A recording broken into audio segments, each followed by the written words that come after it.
This is an introduction to business. I want you to watch this video, and by the end of the video, you're going to fully understand what a business is and how to create a successful business. The processes that you need to be thinking of on what you need to be going through your head in order to create a successful business. If you don't already know who I am, my name is Alex J.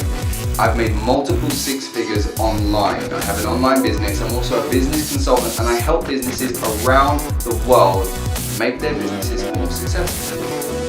So here's how to create not just a business, but a successful business. These are the phases that you need to go through. The first thing is you need to be thinking in your head, is this product or service in demand? Because if it's not in demand, then no one's going to purchase it. It doesn't matter how great the idea is. If it's not in demand or you can't create the demand, then no one is going to purchase it. For example, you can come up with a one-handed glove, and you could say, well, there's 17 trillion people in the world. If only 1% buy my one-handed glove, then I'll be a billionaire. But the problem is, no one is looking for a one-handed glove, two-handed glove. So you're not going to be able to sell those products. Even though it's an open market, no one's selling one-handed gloves, no one is going to purchase it. So you need to keep that in mind. So you need to see, is there demand in the market? Now, if there is demand in the market, let's say that there's competition. Don't fear competition. Don't fear competition. You need to think, is there a way that I can move into this arena but create something unique enough to make people purchase it? Now, there's a great example that we went to a shopping mall and we saw that there was these ice creams, and what they've done is they've made the cone into these crazy shapes, right? So they've made like an M or a love heart or an X or whatever, and they'd filled the ice cream into these shapes, right? Now, it's such a small adjustment to an ice cream, yet they had queues across the shopping mall because people wanted to buy that one because it was new and it was quirky, right? It was innovative. So you need to be thinking the same thing. Is this going to be good enough of a change to make people want to buy it? Now, it could be. Now, I wouldn't recommend going after big things like the search engine unless you have a great change that people want. People want to try new foods, so that's why that was so successful. And they're still making a lot more money comparing the original ice foods, okay? So you need to think, is my idea unique, or is there a way that I can make it unique? Now, the second thing that you need to do is you need to be thinking about positioning and branding. So it's not just about what it is, it's about how you tell the story. For example, Apple. The reason that people buy so many iPhones and iPads is because they're able to tell a great story. They're able to convince you that you need their technology and you want their technology. Now, it doesn't matter that they have lots of problems with iPhones and everything else, but you're going to buy one, or you're likely to buy one, because you're sold on the brand of Apple. Apple have managed to tell this great story where their products are simple, they're clean, they're well designed, okay? And because of that, people are going to buy them. So you need to be thinking the same thing. What story are you going to be able to tell?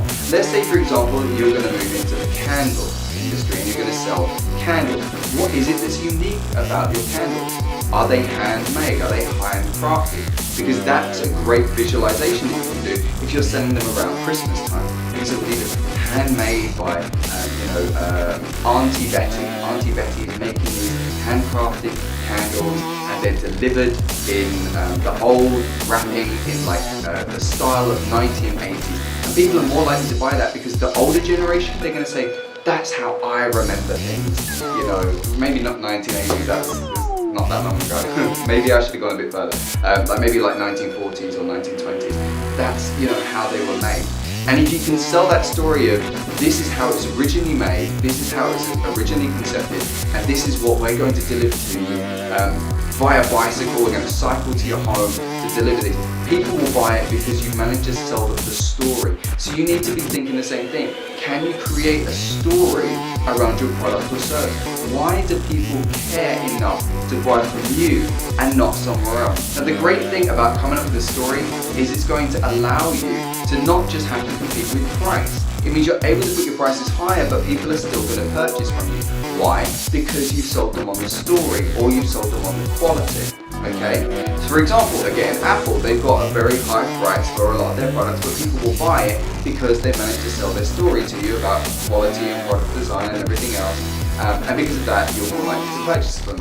Let's say, for example, you came up with a concept where you were selling pillows. Why would people buy your pillows? Again, it could be the fact that they're hand stitched and handcrafted, or it could be the fact that they've got your personal picture on there. Like we come to your house, we take a photo of you, and then we put that photo on the pillow, and that's what you get. And we give you a whole load of them, so you give them out to the family.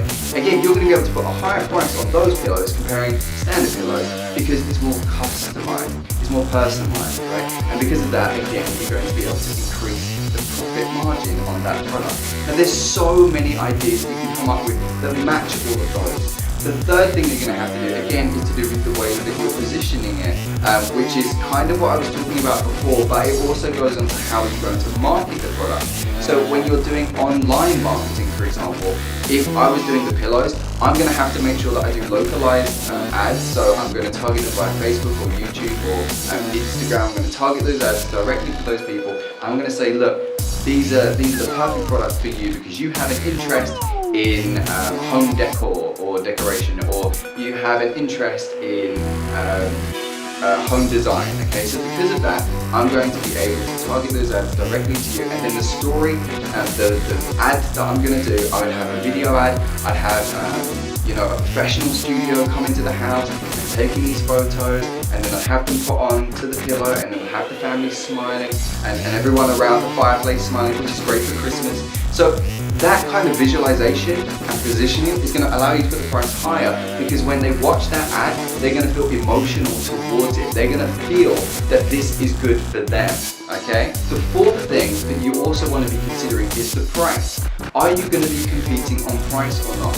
If not, then you can put the price higher, but that means you're going to need to be strong with the branding and positioning and the uniqueness of your idea.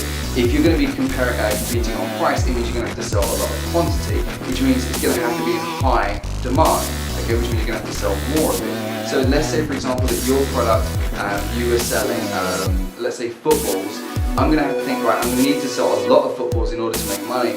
In order to get them to buy my footballs rather than another one, if I'm competing on price, the price is going to have to go down. Now, you have to be careful when competing with price, because sometimes you also need to be competing with quality.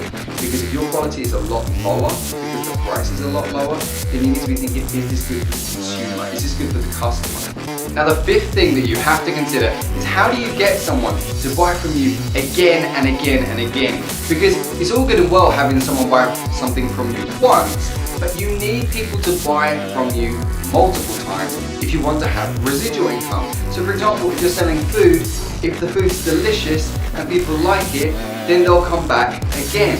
Now, you can also help speed up that process by saying, look, next time you come back, you get 20% off, or we give you discounts on your birthday, like a 20% off on your birthday, or we give you a free birthday cake on your birthday or the week of your birthday, and that way they're more likely to come back.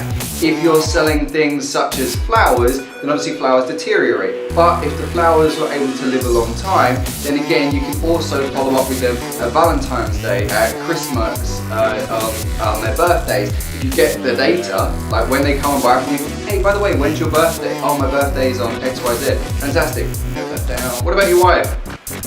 What about your kids?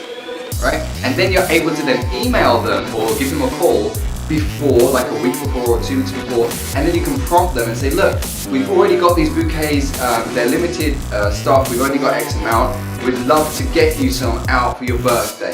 Yep, I'd absolutely love that, let's get them rolling. So that way you're getting multiple purchases. Let's say that it's an online store, then what you can do is you can send out emails and promote different products. So let's say, for example, someone bought a camera, I could then upsell a battery. So once they purchase that, I'll email them later on that day or the same day or the next day or the next week or whatever, and say, look, would you also like to buy a battery? I could also try and sell them a tripod for a camera, because maybe by now they've realized that it's probably a good idea to have a tripod as well. And there's so many different ways to get a customer to come back. You can do coupons where people come and they get a stamp, and after they've got like 6 or 9, then that way they're able to get another free coffee or a free ice cream or whatever. So there's so many ways that you can have people come back as a returning customer, and you need to have that implemented into your business. business. I hope this has helped you understand how you can grow a business, how to start your own business. Please make sure that if you like what you've seen, make sure to hit that like button, make sure to hit subscribe, share this with anyone that you feel needs to see what we are doing here. Look forward to speaking to you guys again soon, but in the meantime, peace.